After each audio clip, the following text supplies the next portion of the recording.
Bienvenue à cette leçon intitulée Le Credo, première partie. C'est une leçon dans la série Notre prière. Je m'appelle Jean-Philippe et je serai votre narrateur pour cette leçon. Vous pourriez vous demander d'où vient le Credo? Qu'est-ce qu'il signifie? En quoi est-il utile dans notre vie? Dans cette leçon, nous verrons un peu de l'historique du Credo, son contexte. Puis, nous examinerons le premier article du Credo. Ensuite, le deuxième article. Nous verrons le sens du Credo dans notre vie. À la fin, nous résumerons ce que nous avons appris. Commençons par le premier sujet, le contexte. À propos du Credo, le symbole de Nicée-Constantinople, également appelé le Credo de Nicée, le symbole de la foi, le pistevo en grec, ou simplement le Credo, est ce credo formulé au premier et deuxième concile œcuménique. Il a été défini par les saints pères de ces deux premiers conciles, tenus à Nicée en 325 EC et à Constantinople en 381 EC, respectivement, pour combattre diverses hérésies, notamment l'arianisme et d'autres. Comme on peut le voir sur cette carte, l'Église primitive s'étendait sur une vaste zone de l'Empire romain. Il n'est pas surprenant que différentes interprétations des enseignements du Christ aient évolué dans les différents centres, étant donné les distances qui les séparent et puisqu'ils ne disposaient pas de nos moyens actuels de communication rapide tels que le téléphone et Internet. Cependant, le chef de l'Empire romain, l'empereur Constantin, voulait l'unité dans l'Empire. Il a fortement exhorté les pères de l'Église à se rencontrer et à parvenir à un consensus sur les enseignements fondamentaux de l'Église chrétienne. Cela a été largement réalisé au Concile de Nicée en l'an 325 de l'ère commune et affiné au Concile de Constantinople en 381. Le credo est basé sur la Bible et sur la sainte tradition. Dans cette leçon, nous nous concentrerons sur les manières dont la Bible nous aide à comprendre divers articles du credo. Ceci est le credo. Cela commence par « Je crois en un seul Dieu, le Père Tout-Puissant ». Cela fait référence à Dieu le Père et en un seul Seigneur, Jésus-Christ. Cela fait référence au Fils de Dieu. Ensuite, il décrit les œuvres du Fils sur la terre. Puis ça continue avec « Et en l'Esprit Saint, Seigneur, qui donne la vie ». Il s'agit du Saint-Esprit. Et enfin, il parle de l'Église et de nous. Dans cette leçon, nous examinerons les premiers et deuxième articles concernant le Père et le Fils. Nous ferons le reste du credo dans une autre leçon. C'est pourquoi nous appelons cette leçon le credo, première partie.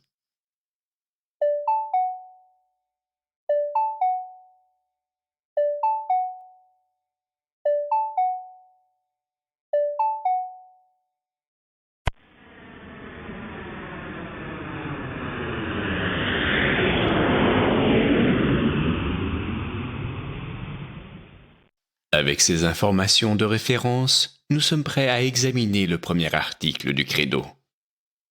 Le premier article parle de Dieu le Père. Cela commence par « Je crois en un seul Dieu ». Nous examinerons le credo et des parties correspondantes de la Bible « Je crois en un seul Dieu ». Dans la Bible, dans le livre de l'Exode, nous lisons « Tu n'auras pas d'autre Dieu devant ma face ». C'est l'un des commandements que Dieu a donné à Moïse. Ici, nous voyons une icône de Moïse recevant les commandements de Dieu. À cette époque, certaines personnes créaient des idoles, comme un veau d'or, et l'adoraient comme un dieu. À notre époque, certains se tournent vers le pouvoir, l'argent, ou même les médias sociaux comme une sorte d'autorité morale ou de Dieu. Ces choses ne durent pas, elles sont temporaires. Nous avons un seul Dieu, Dieu le Père. Le Père Tout-Puissant. Dans la Bible, nous lisons « Je serai pour vous un Père, et vous serez pour moi des fils et des filles, dit le Seigneur Tout-Puissant. » Dieu se soucie de nous. Il est notre Père céleste. Nous voyons ici une icône figurant 3 anges qui représentent la Sainte Trinité. Le premier ange à gauche représente Dieu le Père. Il est la première personne de la Sainte Trinité. Créateur du ciel et de la terre. Dans le livre de la Genèse, nous lisons « Au commencement, Dieu créa les cieux et la terre. » La création est un acte d'amour de Dieu, fait à partir de la surabondance de l'amour de Dieu, et non par nécessité. L'amour s'accomplit lorsqu'il est partagé avec d'autres. Cette icône est une représentation de la création. Et de toutes les choses visibles et invisibles.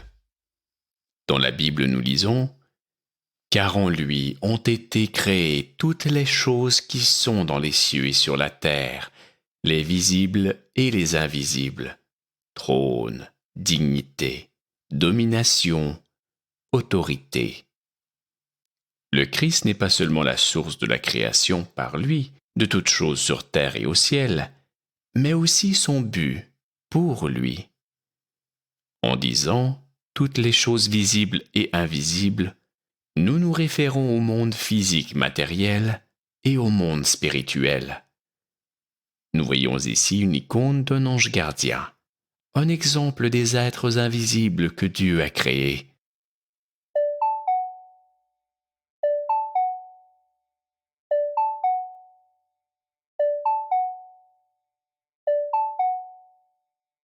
Après avoir parlé de Dieu le Père, le credo se penche sur la deuxième personne de la Sainte Trinité, Dieu le Fils. C'est ce que nous découvrons dans l'article 2 du credo. Le deuxième article du credo décrit le Fils de Dieu. Le deuxième article commence ainsi. Et en un seul Seigneur, Jésus-Christ. Dans le livre de Marc, nous lisons « Et une voix fit entendre des cieux ces paroles. Tu es mon Fils bien-aimé, en toi j'ai mis toute mon affection. » Ces paroles furent prononcées au baptême du Christ. Ceci est une icône de cet événement. Fils unique de Dieu, né du Père. Dans le livre de Jean, nous lisons « Car Dieu a tant aimé le monde qu'il a donné son Fils unique. » Ainsi, la Bible utilise aussi le terme « Fils unique » en se référant au Dieu le Fils. Jésus est le Fils de Dieu par nature. Nous pouvons être enfants de Dieu par la grâce, par le baptême. La grâce est le don de la présence et de l'action de Dieu dans notre vie. Comme nous le voyons dans cette icône, le Fils est la deuxième personne de la Sainte Trinité. Avant tous les siècles. Jésus a dit « En vérité, je vous le dis, avant qu'Abraham fût, je suis. » Je suis était le nom clair de Dieu dans l'Ancien Testament, d'abord révélé à Moïse au buisson ardent. Cela indique la nature divine et éternelle du Fils. Ici, nous avons l'icône représentant Abraham, Sarah et Moïse. Lumière de lumière. La Bible nous apprend que Dieu est lumière et qu'il n'y a point en lui de ténèbres. Jésus a dit « Je suis la lumière du monde ». Cela fait référence à une lumière spirituelle. Ici, nous avons l'icône de la transfiguration, où Jésus a révélé sa nature divine à ses disciples. La lumière divine de sa gloire était si brillante qu'ils pouvaient à peine y faire face. Vrai Dieu de vrai Dieu. Dans la Bible, nous lisons Au commencement était la parole, et la parole était avec Dieu, et la parole était Dieu. La parole est une désignation pour Jésus-Christ, comme la révélation de Dieu. Jésus est pleinement Dieu, et d'une seule essence avec le Père. Voici une icône représentant la création. Engendré, non créé. Le Fils est la deuxième personne de la Sainte Trinité, comme le montre cette icône. La Bible note « Car, comme le Père a la vie en lui-même, ainsi il a donné au Fils d'avoir la vie en lui-même. » Le Credo utilise le terme « engendré ». Engendré signifie produit à partir de sa propre substance. Fabriqué ou créé signifie produit à partir de rien ou d'une autre substance. Regardons ces mots de plus près. Créer. Si je fabrique ou crée un meuble avec des pièces d'IKEA, le meuble qui en résulte n'est pas humain, simplement parce que je suis un être humain et que je l'ai créé. Engendrer. Mais si quelqu'un engendre ou donne naissance à un enfant, cet enfant est humain parce que son Père est humain. De même, le Fils de Dieu est divin parce que son Père, Dieu le Père, est divin. Consubstantiel au Père. Jésus a dit « Moi et le Père, nous sommes un ». Jésus se révèle pleinement Dieu. Consubstantiel signifie qui n'a qu'une seule et même substance, en parlant de Dieu. Substance signifie l'essentiel du contenu de quelque chose, aspect permanent par rapport aux accidents ou à un mode particulier d'être à un certain moment. Dans cette icône, nous voyons les anges représentant le Père et le Fils, d'une seule essence. Ils sont représentés avec des caractéristiques physiques et une stature presque identique, pour souligner qu'ils sont d'une seule substance ou essence. Par tout ce qui a été fait. Selon la Bible, toutes choses ont été faites par elle, la parole ou le Fils, et rien de ce qui a été fait n'a été fait sans elle. La parole ou Fils de Dieu est le co-créateur avec le Père et le Saint-Esprit, et pas simplement un instrument ou un serviteur utilisé par le Père.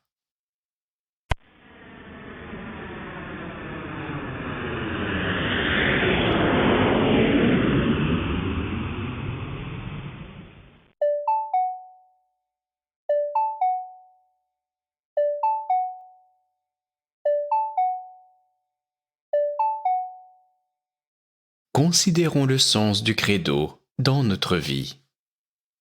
Comment abordons-nous le credo? Dans quel état d'esprit?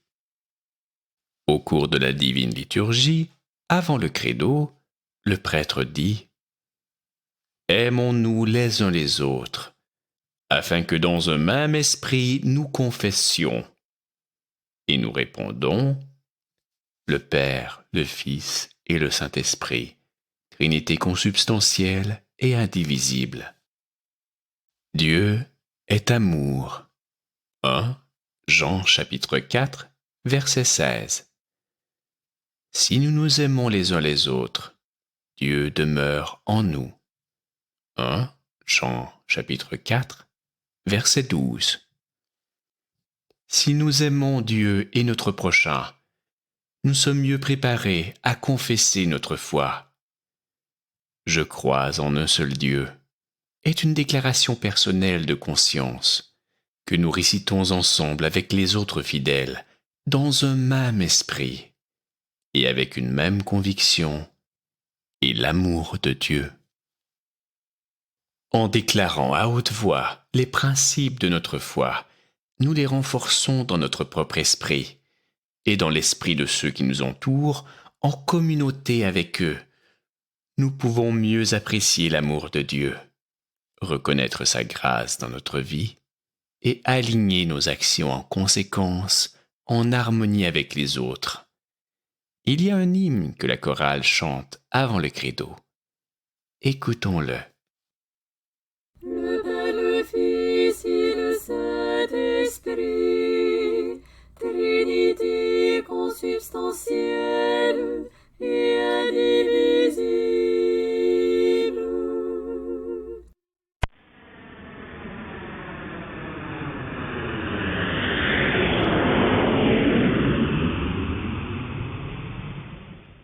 Le credo, première partie.